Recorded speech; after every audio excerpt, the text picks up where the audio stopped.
بولتے دیکھو کئی لوگوں کو دیکھا میں، اے اللہ ہم کو بیمار مت کر، کسی کے ہاتھوں میں مت ڈال، کسی کا محتاج مت بنا، اٹھا لے اللہ۔ ارے نہیں کرنا رے ایسی دعا، ہو لے جلدی اٹھا لیا تو پھر وہ اکاؤنٹ ویسی رہ جاتا ہو، ایک دم جٹ بول کے کلوز ہو گیا تو کلیئرنس ہوا ہی نہیں، کلوز کیسا کر لیتا؟ کلیئرنس کر کے کلوز کرنا، نہیں کلیئرنس نہیں ہوا نا، یہ ہارٹ اٹیک کی بیماری کلیئرنس ہونے نہیں دے رہی، سیکنڈ میں چل جا رہا آدمی۔ ہارٹ اٹیک نہیں ہونا، آدمی کو کلیئرنس ہونا، تڑپ تڑپ کے سکتے میں جانا، آہا جب ختم، 5 دن کے گناہ معاف، 10 دن کے گناہ معاف، 1 سال کے گناہ معاف، سمجھ میں آئی؟ ہاں مگر ایک چانس بولتا ہوں میں آپ کو، بڑھاپے میں بھی اگر آپ کو راحت کی زندگی، سکون کی زندگی، مست زندگی، آہا پہلی صف میں بیٹھنے والی زندگی گزارنا ہے نا، تو آج شب برات میں توبہ کر لینا۔ سبحان اللہ سبحان اللہ، بھائی گناہ ہے ہی نہیں تو اب کلیئرنس کس کا کریں گے؟ آہا سبحان اللہ۔ تو یہ جو چانس اللہ سال میں 1 مرتبہ دیتا نا، یہ کلیئرنس کے لیے، یہ اکاؤنٹ کلیئر ہوتا، آپ کا پورا مکمل اکاؤنٹ آپ کا صاف کر دیتے، دل پاک، روح پاک، دفتر پورا کلیئر۔ پوچھے مولا کس لیے؟ کہا شب برات پا کے آیا ہے، توبہ والی رات میں توبہ کر کے آیا ہے، مغفرت والی رات میں مغفرت پا کے آیا ہے، معافی والی رات میں معافی مانگ کے آیا ہے، اور مجھے میرے رب ہونے کی قسم میں نے مصطفیٰ سے وعدہ کیا، جو آج کی رات توبہ کرے گا میں اس کی توبہ قبول کروں گا، جو آج کی رات مغفرت پائے گا میں اس کو مغفرت عطا کروں گا، جو آج کی رات مجھ سے رحمت مانگے گا میں اس کو رحمت عطا کر دوں گا۔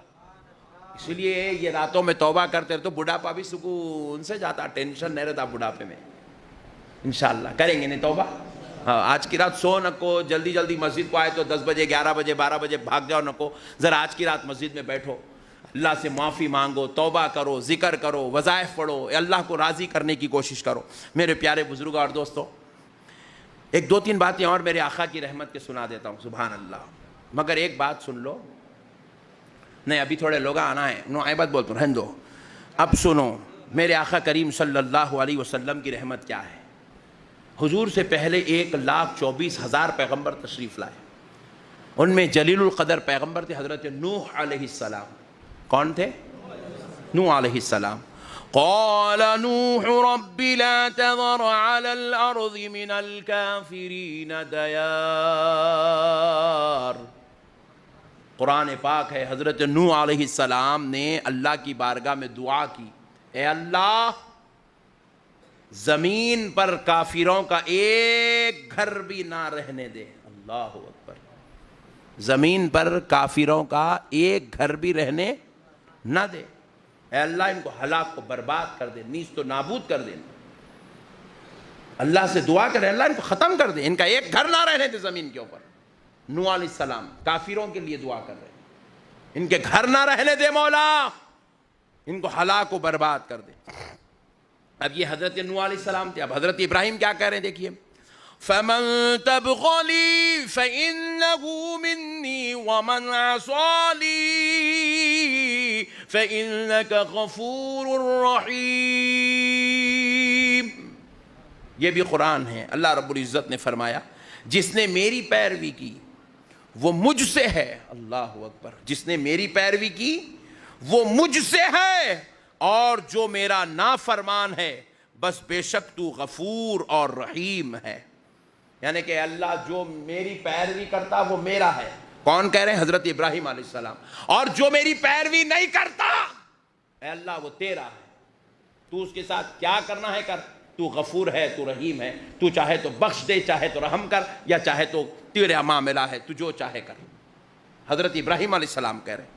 اور پھر اس کے بعد حضرت عیسیٰ علیہ السلام نے کہا وَإِن تُعَذِّبْهُمْ فَإِنَّهُمْ عِبَادُكَ وَإِن تَغْفِرْ لَهُمْ فَإِنَّكَ أَنْتَ الْعَزِيزُ الْحَكِيمُ۔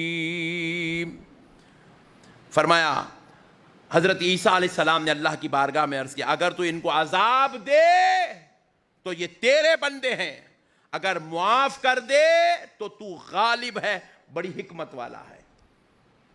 یعنی کہ تو عذاب دے یا رحمت کر، تیرے بندے ہیں، اللہ کے حوالے کر دیا، تو جو چاہے کر۔ حضرت ابراہیم نے کہا جو نیک ہیں وہ میرے ہیں، جو بدکار ہیں وہ تیرے ہیں، اللہ کے حوالے کر دیا بدکاروں کو۔ اور حضرت نوح علیہ السلام نے تو کہا ان کے گھروں کو رہنے نہ دے، ان کو ہلاک و برباد کر دے، مگر قربان جائے رحمت للعالمین پر۔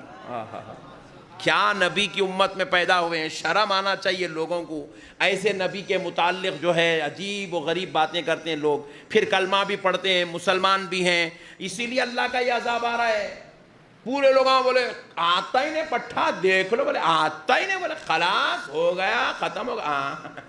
اللہ بولے اے سالے، 4 جگہ قصہ پلٹ گیا، پورا تختہ ہی پلٹ گیا اللہ تعالیٰ بولے۔ کیونکہ جب قوم نبی کی گستاخ و بے ادب ہو جاتی ہے تو ایسی قوم پر اللہ عذاب کو مسلط کر دیتا ہے۔ جب قوم انبیاء، اولیاء، صلحاء کے ساتھ بدسلوکی کرتی ہے تو ایسی قوم پر اللہ عذاب مسلط کر دیتا ہے۔ آپ پوری تاریخ اٹھا کر دیکھ لیجئے، جب جب بے ادبیاں بڑھ گئی، جب جب گستاخیاں بڑھ گئی، جب جب لوگ نبیوں کے ساتھ، ولیوں کے ساتھ برائی کرنے لگے، اللہ نے عذاب کو مسلط کر دیا، اور ایسا عذاب مسلط ہوا قوم کی قوم تباہ ہو گئی، ہلاک و برباد ہو گئے، نیست و نابود ہو گئے۔ آج وہی دن ہمیں دیکھنے کو مل رہا ہے، آج وہی خوف مسلمانوں کے بیچ میں پیدا ہو رہا ہے۔ میں کہتا ہوں مسلمانوں، کسی کو گالی دینے کی ضرورت نہیں ہے، توبہ کرنے کی ضرورت ہے، استغفار کرنے کی ضرورت ہے، گستاخیوں، بے ادبیوں کا دروازہ بند کرنے کی ضرورت ہے۔ جب تک تم گستاخیوں، بے ادبیوں کا دروازہ بند نہیں کرو گے، اللہ کی عزت و جلال کی قسم یہ عذاب ٹلنے والا نہیں ہے۔ یہ عذاب کو ٹلانا چاہتے ہو تو گستاخیاں بند کرو، بے ادبیاں ختم کرو، رسول پاک صلی اللہ علیہ وسلم کے سچے عاشق، دیوانے، چاہنے والے غلام بنو، اولیاء اللہ سے محبت کرنے والے، ان کی تعلیمات، ان کے نقش قدم پہ چلنے والے بنو، اللہ کی رحمت آئے گی، اللہ فضل فرمائے گا۔ مگر اب آؤ دیکھو پیارے مصطفیٰ کیا کہتے ہیں۔ حضرت ابراہیم نے کہا اے اللہ یہ تیرے بندے ہیں، عذاب دے یا تو بخش دے، تیری مرضی ہے۔ حضرت عیسیٰ نے کہا اے اللہ یہ تیرے بندے ہیں، مولا جو میری نافرما برداری کرتا ہے وہ مجھ کو دے دے، جو نافرمانی کرتا ہے تو اس کے ساتھ معاملہ کر۔ حضرت نوح نے کہا اے اللہ ان کے گھروں کو ہلاک و برباد، تباہ و تاراج کر دے۔ مگر پیارے مصطفیٰ کی باری آئی تو نبی پاک علیہ السلام نے کہا الطالحون لی، اے اللہ اس زمین پر جتنے گناہگار ہیں، بدکار ہیں، سیاکار ہیں، وہ میرے ہیں۔ والصالحون للہ، جتنے نیک ہیں، اچھے ہیں، نیکی کرنے والے ہیں، عبادت گزار ہیں، پاک دامن ہیں، وہ سب تیرے ہیں۔ سبحان اللہ، سبحان اللہ۔ جتنے نیکوکار ہیں وہ تیرے ہیں، جتنے گناہگار ہیں وہ میرے ہیں۔ وہ پیغمبروں کی بات الگ تھی، یہ رحمت للعالمین کی بات الگ ہے۔ کہا الطالعون لی، الطالحون لی، اے اللہ سارے گناہگار، بدکار، سیاکار میرے لیے ہے، وہ میرے ہیں۔ والصالحون للہ، اور سارے نیکوکار سب للہ، تیرے لیے ہے۔ اے اللہ نیکوکاروں کو تو رکھ لے، گنہگاروں کو مجھے دے دے۔